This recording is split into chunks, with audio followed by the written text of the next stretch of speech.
Good evening, Pride Dynasty League. All right, it's a little premature. We still got to celebrate the original Pride League. Congratulations to Deontay Dewar, also known as Feeling Like Thanos. He did a really good job this year. A little help from me handing him the Todd Gurley Infinity Stone, but you got to get to the dance. You got to make the right moves. Did a great job. No one to thank but himself. Congratulations. Feeling like Thanos, winning the final league of the Pride Redraft League. But there may be a dark horse. I want to say that we have someone that's going to take over the league manager duties of the Pride Redraft. Now, I'm not sure how many people actually want to stay in that. As long as I'm not doing all the groundwork, I have no problem with disabled vigilantes being there. I'm okay with that. But I really don't want to do anything regarding filling spots and handling the money, so I'll probably, I'm gonna get with Mr. Beeson, who wants to not see the redraft of Pride die, and kudos. I kind of figured that he might want to let live that league. Unfortunately, I can't do both, and the main point of this video is not to just congratulate Mr. Thanos on his great victory this season, nor is it to let everyone know in the Pride League that Doug Beeson will continue the league in the redraft setting with the keepers. I'm not sure exactly how he wants to do that, but he can address everybody that might want to play and some concerns. I'll be passing him the Pride redraft bylaws, whatever. But again, it's not why I'm here. Why I'm here is to fully explain and vet the Pride Dynasty. Now, I'm not gonna kid you, I've never commissioned or been a commissioner of a Dynasty League, but I've got some years under my belt corralling a few knuckleheads in the redraft. My Dynasty experience is limited to what I've experienced this year, and it stoked the flames for what I always wanted Pride to be. And you only live once, right? I want this Pride Dynasty, this beautiful blend of Madden, the franchise mode in Madden, and fantasy football. I long for that, and that's what I think we'll have here.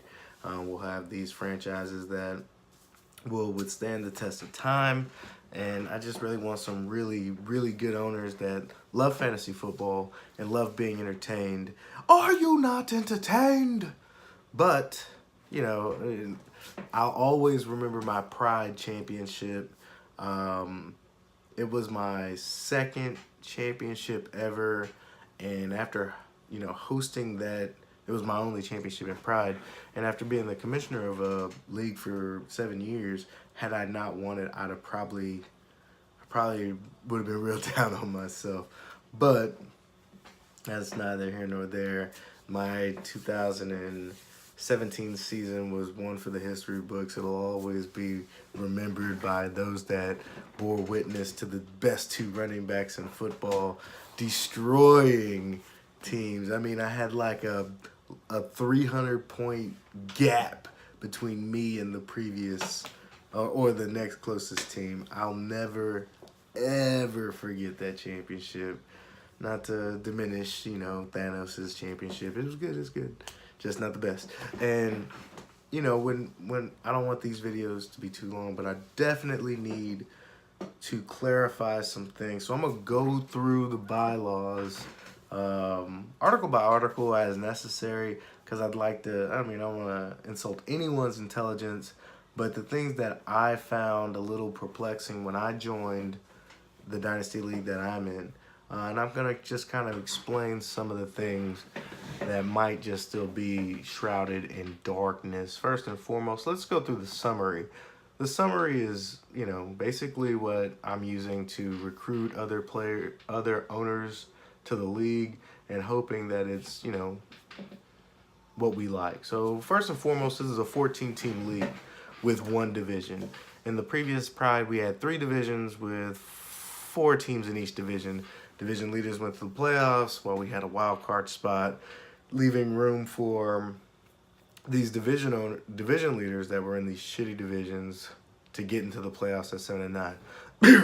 But we don't want to say no names. He did well in the playoffs. He did about as well as anyone could expect it. He didn't come away with the 3rd place, but it gave him some hope, with those split divisions. Here, that's not it's not gonna happen. The 6 best teams will go to the playoffs, and the top 2 teams will receive a bye. That's how this 14-team one division will work. 2, we got 28 to 35 players on each roster, 28 being the minimum during the season, and you have 5 injured reserve. All that's saying is that this league will be tight. Think about it. Every owner, 14 guys, will have a minimum of 28 players on their roster. It's not a lot of NFL players to go around, buddy. So you have to be very conscientious of backups. This is going to be one of those leagues where the person with the most fantasy football knowledge, which also encompasses real football knowledge, will probably be the victor or have a higher percentage of winning. However you want to look at it, because fantasy football, there's a good percentage of luck, but a lot of that is bred from being prepared for every situation. So I get it. Fantasy football, you don't know how those guys are going to play. You're just guessing, but you can make the best educated guess, which leads to championships for those of you that don't have any. There are a few of you out there that don't have a championship. I understand. But I'm just trying to drop some nuggets so that you can understand what it takes to be a champion. Anyway, moving forward, number 3, with salary caps and variable length contracts for all players on the roster. So if you sign a guy, depending on what portion of the league year we're in, you got your off season, which is going to be our Pride Dynasty League will open up for business March 1st. And that's when you're able to, that's the start of the league year. Now our calendar is going to be kind of weird with this first season, but after this first season, things should be working more like clockwork.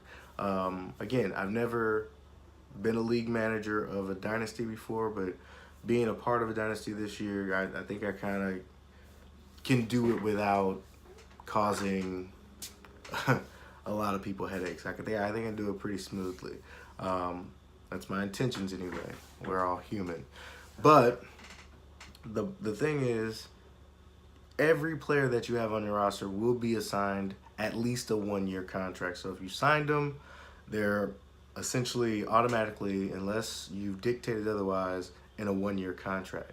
So like when we have our auction coming up, everybody will be putting up players to bid, whether it be Ezekiel Elliott, Le'Veon Bell, or Todd Gurley. All these players will be put up for auction, and once the auctions are final, whether they have they've been, the auction number that won was, let's say it was $250.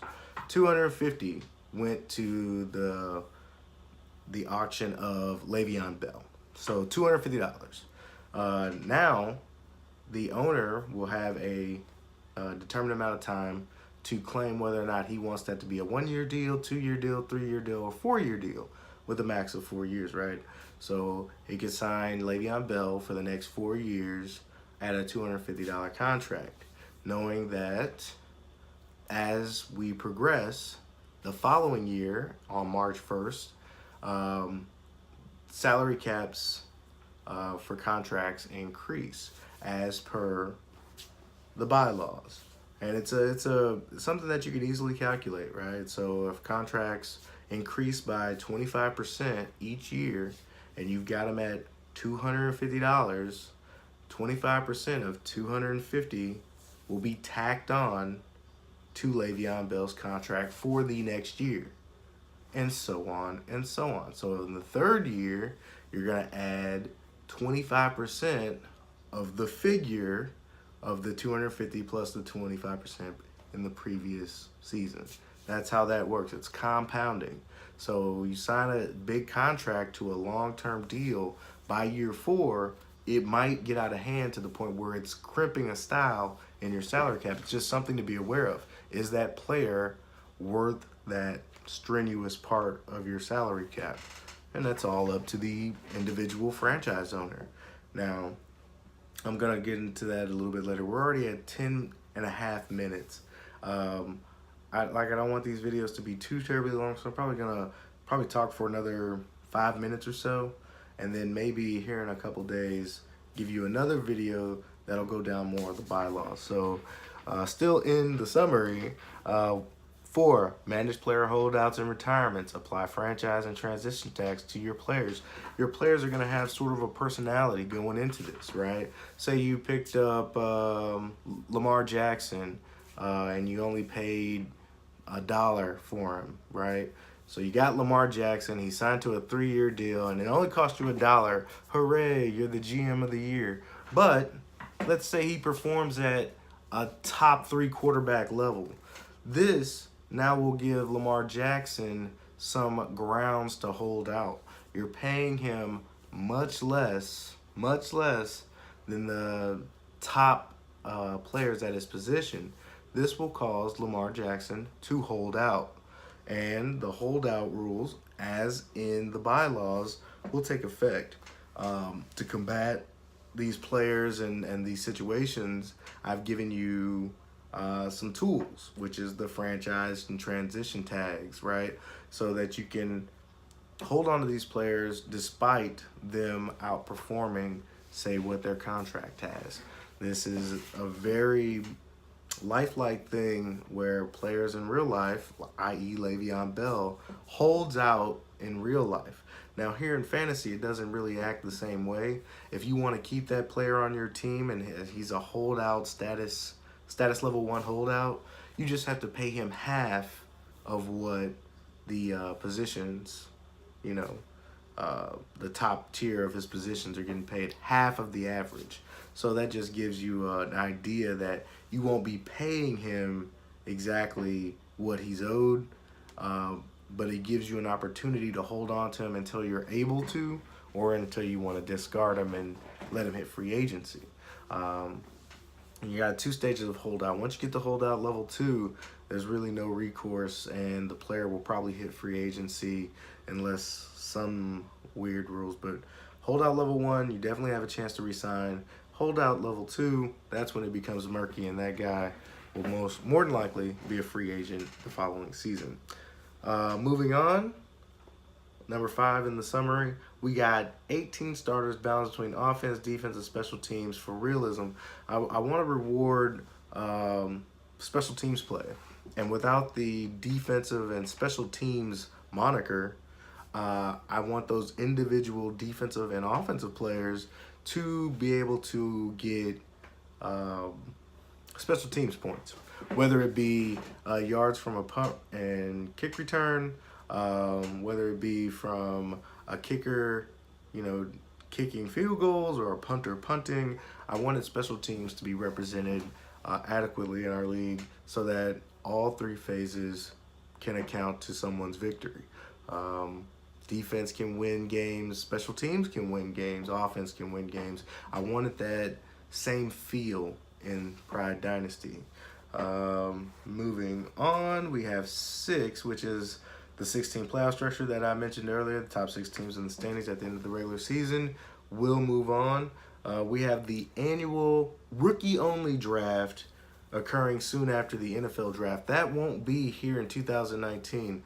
In 2019, our first draft, our league draft, will include rookies, and they won't have those rookie rules that will be indicated in the bylaws when the rookie draft. You'll be able to sign everybody as normal but when the rookie drafts hit, like your that'll be the closest thing to like the snake draft that we have every year. So say you were last place coming up here in the 2019 season, more than likely you're going to have the first pick in the draft or something like that. That's where your future draft picks come into play, with the rookie-only draft occurring soon after the NFL draft. It won't be an auction. Those will be your guys that you get to pick for that round. There'll be 3 rounds in the rookie draft for all 14 owners. Now, there could be some trading of draft picks, which is not outside the box, you know, getting the players that you want and not settling for rookies that are, you know, you never know.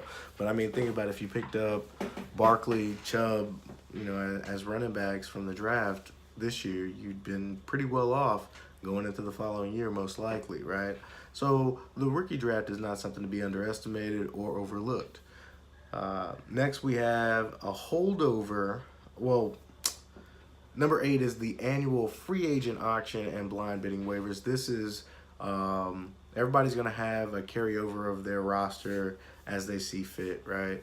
So the players that are still left over that are not on the rosters or become free agents for whatever reason, there will be a free agent auction that is held after the rookie draft. It'll be kind of like our auction draft that we're going to have for the league, but it'll just be with all the remaining players, so people can use this opportunity to reload, rebuild, and if they have salary cap, they can pay for these guys in that auction.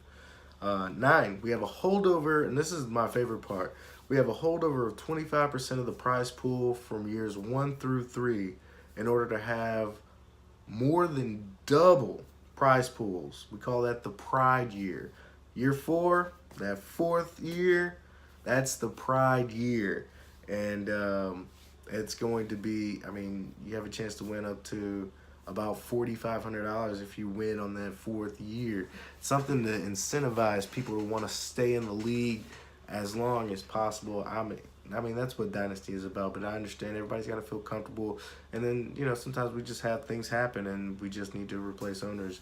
To combat that, also, number 10, we need 150% prepaid fees all the time. And if you're trading draft picks, there's another stipulation. Like if you trade future draft picks, both of those owners need to be paid up to where those draft picks are.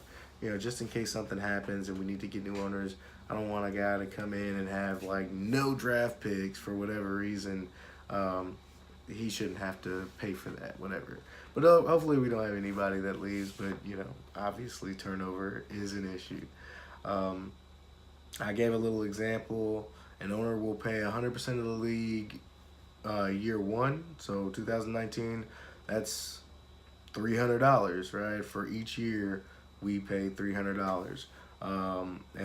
But since we got to have 150% paid up, we need at least 50% of year 2, so that comes to $450 that we're gonna need paid up before we go into you know, the more important dates. Like August 31st is our draft date. I mean, we gotta really plan around that, and if you really can't make that date for whatever reason, you know, the best way to do that is to just, I don't know. You could either have somebody draft for you, or, you know, my thing is, it's important to me. And if I'm going to spend the money, I think I need to be there making these decisions for my franchise. You don't want to miss that day. It's going to be pretty much all day. I haven't really ironed out the schedule for what it's going to look like draft day, but plan on it to last a good while. And there will be breaks in between to prevent drafting fatigue, all that stuff. So I need everyone to kind of, you know, bear with me as, again, I'm kind of new to this. I'm going to do as much research and stuff possible to make this as smooth as possible. Be ready for any questions that people might have. And, you know, like I said, I'm new to Dynasty. If anybody had any advice or words of wisdom, I am not shy. Like, I will thank you. And I want this to just be fun for everybody, including myself. I mean, I'm not doing this just to slave away and, you know, not win or not, you know, enjoy myself. Everybody wants to win. When that's the beauty of the competition, is that everybody should want to win, and that's what makes it more sweet when you do get the title. So that's pretty much the summary. I'm gonna go and end this video since it's already over 20 minutes. Congratulations, Tick. Feeling like Thanos did a great job this season. I'm still gonna be around as long as I'm not having to manage the Pride redraft. Pride Dynasty is where it's at, so I'm hoping everybody can make it. Again, I'm gonna do another video that goes further into each of the bylaw steps, and I want to have it being probably more than 15 minutes. But yeah, I just want to thank everybody that's been with me for the long haul, and that's you guys that have been there for more than 3-4 years, and even the new guys that played this year. I hope you transfer over to Pride Dynasty, and I can give you the fantasy experience that you deserve, and I think that'll just be super enjoyable. So to the new guys that are witnessing this video for the first time, like the guys that have just signed up and, you know, hit Discord and gotten the MFL. Oh, the guys that haven't, I'm on Roto World, and the response for this league is high. So I really need to know, because I want to give you guys the first opportunity. Pride. I mean, that's where my heart is. I want y'all to be a part of this, and I want y'all to feel comfortable as well, that I wouldn't just throw you to the wolves after 7 years of, you know, fantasy fun. We've been having fun. I wouldn't just do that. If you have any questions, you could always hit me up on a side message or something like that, and I'll just be as upfront with you as possible. But I want everybody to come from Pride. But we needed 2 extra teams because we moved it from 12 to 14. This is gonna be a fun, challenging experience, and I guarantee you, if you win anything, this is gonna be fun. I promise that. Now, let's go ahead and end this. Again, congratulations, Tick, and let's get started. I can't wait for March 1st. I'll be in Japan for basically the month of March, but I will still be communicating pretty good. But I just want to say I love you boys, and those of you that are coming up into the Pride Dynasty, let's strap up them bootstraps and let's get it going. I'll talk to y'all a little bit later. All right, peace.